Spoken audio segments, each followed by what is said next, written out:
So we have head coach Wes Moore. He's joined by Jakia Brown-Turner and Saniya Rivers. Coach, if you could start with an opening statement, then we'll take questions. Frustrating. Obviously a 6-point game, and there's so many things you look back at, and I don't know if we had quite the same energy we had yesterday, which is kind of disappointing.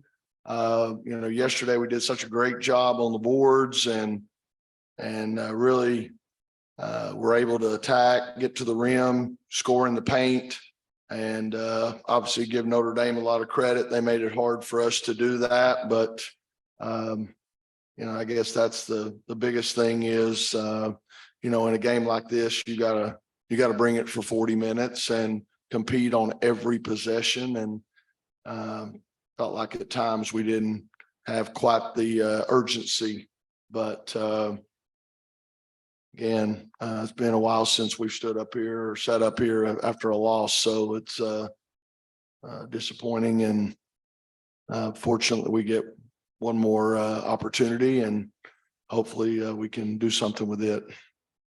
Okay, if you have a question, please raise your hand. We'll get the microphone to you. Here on the left, Mitchell. Yeah, Mitchell Northam, News and Observer. Coach, obviously, Sony Citron running the point for them is a new look for them, sort of out of necessity. What kind of challenges did she pose in that situation? Yeah, she's a great player, great scorer. We had a hard time trying to beat her to spots, and she was able to turn the corner. She got to the foul line quite a bit. Obviously, 11 out of 15 at the foul line. I've got to do a better job of coaching. We got to learn to, when you're guarding somebody like that, you have to really cheat to the ball and try to lead them and instead of chase them. And, she's really good reading it coming off picks, and again, great shooter, so she presents a lot of challenges. She's got the length to be able to get her shot off over people as well. But very talented player, and again, done a great job of kind of moving over to the point spot and taking over. All right, far left, fifth row. Coach, in the first quarter, especially when they switched up to a zone, it seemed like you guys did a good job moving the ball and getting some open looks. What can you say about your team's job kind of picking apart Notre Dame's zone?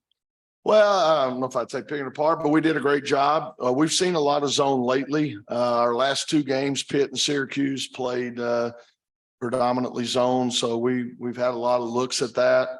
But I thought our players did a really nice job of seeing diagonal passes on the block and swinging the ball some against it. And you're right, that's when they got out of it, went man to man, and obviously we struggled big time in the second period against the man to man. And again, I've got to try to do a better job and figure out a way to help them a little bit more.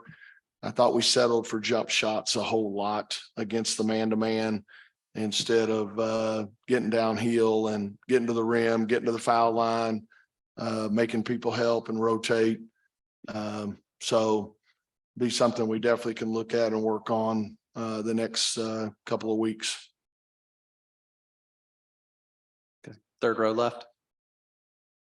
Hey, Coach, Brian Pirtle with Pat Pride. You mentioned yesterday about how the slate resets come March and postseason. How do you think this result is going to factor in for the rest of y'all season?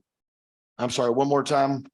You mentioned yesterday of how everything like resets and after the regular season, heading into the postseason, starting with a fresh start. How do you think this result is going to factor in to the rest of y'all season?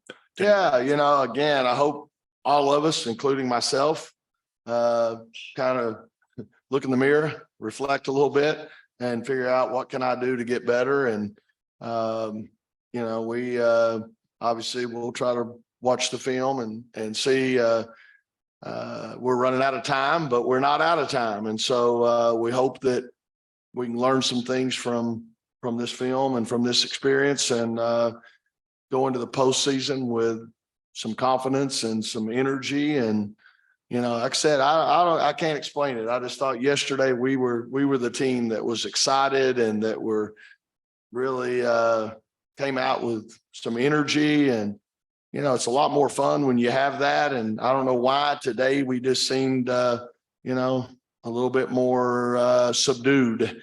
And again, you're playing a team top 10 in the country. You should be excited about the opportunity and you should be, energized by playing somebody like that and having a chance to beat somebody like that. So I don't know. Can't put my finger on it. All right, middle section on the left. Steve Phillips, ACC.com for both the players.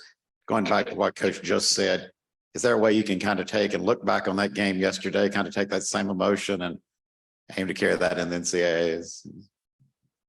Yeah, definitely. I think we definitely didn't come out with the energy that we had yesterday, but we remember that energy that we had, and we're going to try to continue to play like that for 40 minutes, especially going into the NCAA tournament.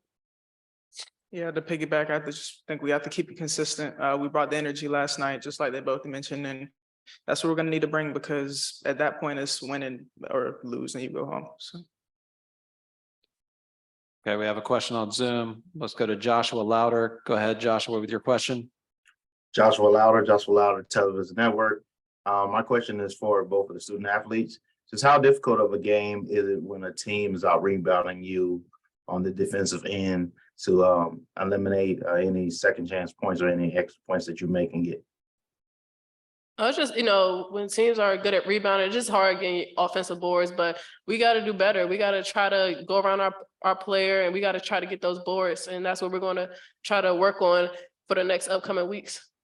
Yeah, I agree. It's definitely hard, because that's one thing we always emphasize coming into games. If we want to beat teams like this, we have to box out. If we want to beat teams like this, we have to defend, and we didn't win that battle tonight, and you see the result. So. Okay, here on the right, JB. This question's for Coach JB Rich for Spectrum News 1. I know it's a disappointing feeling right now, losing this afternoon, but can you share your thoughts about the reign that you guys have had here at this tournament the past few years, and on the energy that maybe was or was not shown today, and the disappointment behind that? Yeah. Again, we've won three straight ACC titles over here, a great run. And like I said, I was excited after yesterday's game. I thought we maybe could build on that and carry that over. To be honest, that's kind of the way our season's been. Unfortunately, it's a microcosm of our season. We've just been real inconsistent. We've had some great wins, and then we've had some real disappointing losses. And Notre Dame's a great team, well coached, a lot of talent. But I don't feel like we played anywhere near what we're capable of doing, and we lost by 6 points. And again, I look in the mirror too, try to save a timeout there at the end. And then we didn't really, the ball was on the other side. We really didn't go out and execute. I should have went ahead and burnt the timeout and made sure we were all on the same page. But, things like that I got to look at and hopefully can do better. But at the same time, at some point, we got to want to compete, and we got to play with a lot of heart. And that's what we're used to doing. That's what we had the last 3 years over here. Was we had a lot of heart. We competed. We didn't, we weren't a roller coaster. We weren't up and down. You knew what you were going to get every time out, every game. And I don't know. I can't put my finger on it. Wish I could. I just know it's real frustrating, and as a coach, you feel like you've underachieved. So, but like I said, we got one more chance. Any other questions for NC State? All right, thank you, everyone. Thank you. Thank you. Thank you all.